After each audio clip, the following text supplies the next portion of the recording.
हमारे साथ महमूद प्राचा साहब हैं जो लॉयर हैं और डॉक्टर रितु सिंह खुद हैं। हाथ में इनके पोस्टर है कि 5 तारीख का जो प्रोग्राम है वो है।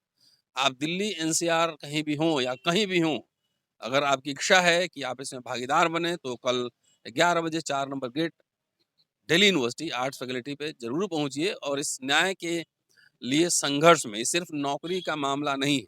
नौकरी तो चाहिए ही चाहिए, लेकिन नौकरी भी डिग्निटी के साथ और न्याय होता दिखना भी चाहिए। वह एक एक लीगल टर्म्स में एक कहावत है, justice delayed is justice denied. राजा साहब हैं, इनसे पूछेंगे कि कल नेशनल कन्वीनर हैं ये मिशन सेव कॉन्स्टिट्यूशन के। इनसे पूछेंगे क्या स्ट्रेटजी है, किस आंदोलन को किस दिशा में लेके जाएंगे। ये जो केस है, ये मामला कहाँ पे है? जो सविता रॉय के खिलाफ जो मुकदमा है, उसमें कोई डेवलपमेंट है कि यूं ही है? देखिए, केस में तो हम बहुत ज़्यादा मजबूत हैं और चार्जशीट फाइल हो चुकी है, जिसमें मुझे पूरा भरोसा है कि रजिस्ट्रार साहब दिल्ली यूनिवर्सिटी के और सविता रॉय जी और उनके साथ जितने लोगों ने भी साजिश की है, जिसमें 5-6 प्रोफेसर्स हैं, चेयरमैन हैं दौलत राम कॉलेज के और यूनिवर्सिटी के कई बड़े अधिकारी भी हैं। एक तो चार्जशीट फाइल हो चुकी है, वो लोग तो सब लंबे समय के लिए जेल जाएंगे ही जाएंगे, पुलिस चाहे उनकी कितनी भी मदद कर ले। और दूसरी 2 एफआईआर और फाइल हुई हैं और 2 एफआईआर फाइल नहीं हुई हैं, जो प्रॉक्टर साहब के खिलाफ और वाइस चांसलर के खिलाफ। फाइल हो चुकी है? केस एफआईआर दर्ज हुआ है? एफआईआर एफआईआर दर्ज हो चुकी है। हो चुकी है? रजिस्ट्रार ये प्रॉक्टर साहिबा के खिलाफ और वाइस चांसलर के खिलाफ ऋतु पे हमला कराने के लिए, ऋतु को जाति की वजह से प्रताड़ना करने के लिए। और क्या-क्या सेक्शन लगा है उसमें? उसमें सेक्शन 3 की विभिन्न धाराएं लगी हैं। हुँ। अभी धाराएं पुलिस ने पूरी नहीं लगाई हैं, लेकिन सेक्शन 3 लग चुका है वाइस चांसलर साहब के खिलाफ और प्रॉक्टर साहिबा के खिलाफ हमला करने के लिए। ये कब हमला हुआ था? ये अभी इसको करीब 15 दिन हो गए। 15 दिन पहले हमला हुआ था। उसके बाद भी 12 सितंबर को हुआ था। उसके बाद भी एक गाड़ी भर के गुंडे, जो वो बोलती है ना बार बार के मैं रणवीर सेना की मेंबर हूँ और पता नहीं क्या क्या बोलती हैं प्रिंसिपल, तो वो उस तरह के गुंडे भी आए थे जो एसएचओ साहब के सामने आए थे और एसएचओ साहब के हवाले किए गए थे यहीं पे। उनके खिलाफ आज तक कोई एक्शन नहीं हुआ। लेकिन मैं मुद्दे की बात पे आता हूँ। जी।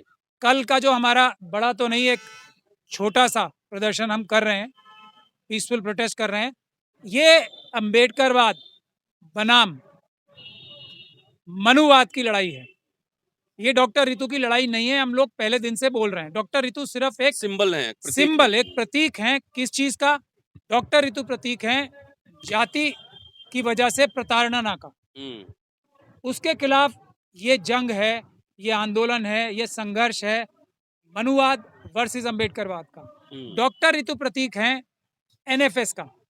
हालांकि इन्होंने तो एनएफएस भी किसी तरीके से क्रॉस कर लिया था, लेकिन हर एक वो व्यक्ति जिसके मुंह पर झूठा एनएफएस का एक तमाचा मारा जाता है, ये उसका आंदोलन, उसकी लड़ाई लड़ रहे हैं हम सब। डॉक्टर रितु उसकी सिंबल है। डॉक्टर रितु सिंबल है उस बैकलॉग के एक द्वारा प्रताड़ित और वंचित एक एक प्रोफेसर का, एक एक पीएचडी किए हुए हमारे बहुजन समाज के व्यक्ति का, जो हजारों की संख्या में दिल्ली में है, दिल्ली यूनिवर्सिटी में ही हजारों की संख्या में और पूरे देश में लाखों की संख्या में है बैकलॉग। डॉक्टर रितु सिंबल है उसका, जो एडहॉक अपॉइंटमेंट्स पूरे देश में हुई हुई हैं। डॉक्टर रितु सिंबल है। अब एडहॉक खत्म हो गया, अब तो गेस्ट कर दिया। हाँ, जो गेस्ट का तो और से और भी बड़ी ज्यादती की है। डॉक्टर रितु सिंबल है। हर एक वो व्यक्ति जो गेस्ट है या एडहॉक है, उसको परमानेंट कराने की लड़ाई ये हो रही है। हर एक वो व्यक्ति दिल्ली यूनिवर्सिटी में या किसी भी देश की यूनिवर्सिटी में जो इन 3 चीजों से या और किसी तरीके से प्रताड़ित है, हर एक वो व्यक्ति जो इंस्टीट्यूशनल मर्डर का शिकार हो चुका है, उसकी फैमिली की लड़ाई लड़ रही है। और हर एक वो व्यक्ति जो इंस्टीट्यूशनल मर्डर का की लाइन में लगा हुआ है, बस एकदम कगार पे है कब वो आत्महत्या कर दे या उसकी हत्या कर दी जाए। जैसे आयुष और अनिल, 2 हमारे छात्र अभी पिछले 2 महीने पहले ही आईआईटी दिल्ली में जिनकी हत्या की गई और उनके खिलाफ एफआईआर तक दर्ज नहीं की। तो डॉक्टर रितु सिंबल है इन सब चीजों का। डॉक्टर रितु नहीं है। नहीं वो प्राचा साहब, ये तो बात स्पष्ट है कि दमन शोषण के विभिन्न तरीके होते हैं और एक जगह पे एक मुद्दा बनता है अगर, तो वो एपिसेंटर बनता है और मोनोकॉजल मूवमेंट हर समय जो है ना वो सक्सेस की ओर जाता है। जैसे 2 अप्रैल का एक ही मुद्दे पे हुआ, फिर रोस्टर का आंदोलन एक ही मुद्दे पे हुआ, लेकिन मैसेज चारों तरफ चला गया। तो ये क्या ये हमारा जी मैं वही कह रहा हूँ, ये मुद्दा वही है। हाँ, लेकिन ये इन सभी कैटेगरीज के लिए न्याय, और न्याय कौन सा? होलिस्टिक, जिसको कहते हैं ना संपूर्ण न्याय और इज्जत के साथ न्याय। सबसे पहले है इज्जत, उसके बाद है न्याय, उसके बाद है नौकरी। तो ये टेस्ट केस है, इसीलिए मैं कह रहा हूँ जिस जो प्रताड़ित है बैकलॉग का, जो प्रताड़ित है इंस्टीट्यूशनल मर्डर का, जो होने वाला है, वो सब आए, वो सब आए। जो गेस्ट टीचर हैं जिन्हें परमानेंट होना है वो सब आए, वो सब आए। जो एनएफएस का शिकार हैं वो सब आए। हम एनएफएस नाम की चीज को इस धरती के मुंह पे से मिटा देना चाहते हैं। एनएफएस नाम की कोई चीज नहीं रहने देना चाहते। जी ये लड़ाई वो लड़ाई है, ये डॉक्टर रितु की लड़ाई नहीं है। और ये टेस्ट केस है। अगर हम जीतेंगे तो अम्बेडकरवाद एक बड़ी लड़ाई जीतेगा, और हम हारेंगे नहीं, हम पीछे नहीं हटेंगे।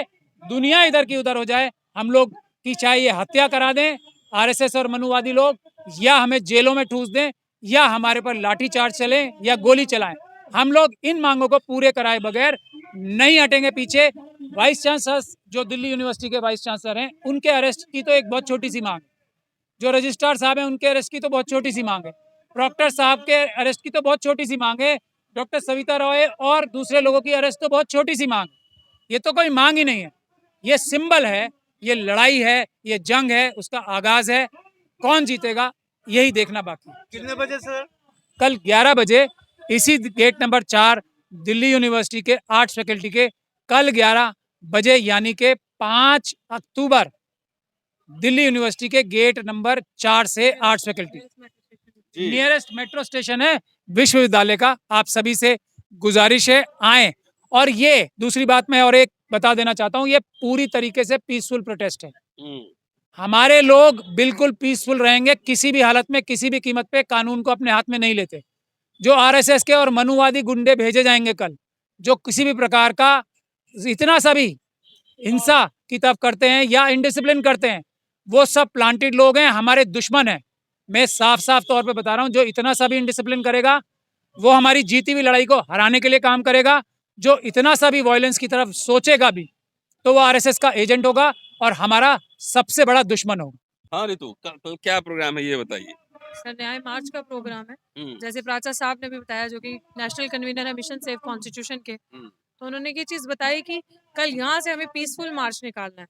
और ये न्याय मार्च क्यों जरूरी है मैं बार बार बता चुकी हूँ, और मेरे को लगता है कि मेरे से और आपसे ज्यादा अच्छे से ये कोई और नहीं बता सकता जो भुक्तभोगी है इस सिस्टम के। सर ने बड़ी अच्छी बात बताई, मैं इसमें और ऐड चीज करना चाहूंगी कि ये टीचर्स की, स्कॉलर्स की, ये सबकी लड़ाई है। सबसे बड़ी लड़ाई ये है अपने स्वाभिमान को बचाने की, ये असर्ट करने की लड़ाई है, अपनी डिग्निटी को, अपनी आइडेंटिटी को। क्योंकि जो यहाँ पे एक जातंकियों ने माहौल बना रखा है, दिल्ली विश्वविद्यालय को जातिवादियों का अखाड़ा बना रखा है, ये लड़ाई है उस अखाड़े को उखाड़ के फेंकने की। ये लड़ाई है नीले झंडे की ताकत को दिखाने की, कि हमेशा अगर जीत हुई है तो अम्बेडकरवाद की हुई है, क्योंकि ये लोग सत्य को जितना मजबूर करेंगे वो उतना मजबूत होता जाएगा। और कल इन्हें पता चलेगा कि हमारे एक पीसफुल प्रोटेस्ट से, कि डॉक्टर रतनलाल जैसे हिस्टोरियन, डॉक्टर रितु जैसे लोग जो बोलते हैं, जिनके मुंह में आवाज है, जो लोगों के हक महिलाओं के लिए या शोषितों की एडवोकेसी करते हैं, उनको आप हल्के में नहीं ले सकते। उनके ऊपर आप फर्जी एफआईआर करवा के, फर्जी चीजें करके, डॉक्यूमेंट्स यूज करके उनका जीवन से आप खेल नहीं सकते। तो तमाम उन लोगों को जो न्याय पसंद है, जो संविधान को बचाने की बात करते हैं, संविधान में आस्था रखते हैं, जो लोग जस्टिस से प्रेम करते हैं, और जो लोग ये चीज मानते हैं कि समानता होनी चाहिए, ये जातिवाद नहीं होना चाहिए, और दिल्ली विश्वविद्यालय एक सुरक्षित प्लेस होनी चाहिए सबके लिए, और कास्ट क्रीड कलर से ऊपर होनी चाहिए, वो कल इस न्याय मार्च में पहुंचे। ये सिंबल है हमारी यूनिटी का, कल का दिन सिंबल होगा हमारी यूनिटी का। 5 अक्टूबर। चलिए अच्छी बात है, कल 5 अक्टूबर है, 11 बजे दिल्ली यूनिवर्सिटी गेट नंबर 4 से रैली होना है। और एक बात मैं ये स्पष्ट कर दूं कि यह एक प्रतीक है, सिंबल है। आप देश में जहां भी हैं, आपके साथ अगर अन्याय अत्याचार हो रहा है, देश में जहां भी है, ये तो एक बनता है, केंद्र बिंदु बनता है कि यूनिवर्सिटी बना हुआ है। जहां भी आपके साथ भेदभाव अत्याचार हो रहा है, आवाज को बुलंद कीजिए, संवैधानिक तरीके से धरना लगाइए, प्रदर्शन कीजिए। इसके अलावा अपनी आवाज को उठाए बगैर कोई रास्ता नहीं है। कल अगर आसपास हो तो आप जरूर इस धरने में शामिल हो। शुक्रिया, थैंक यू।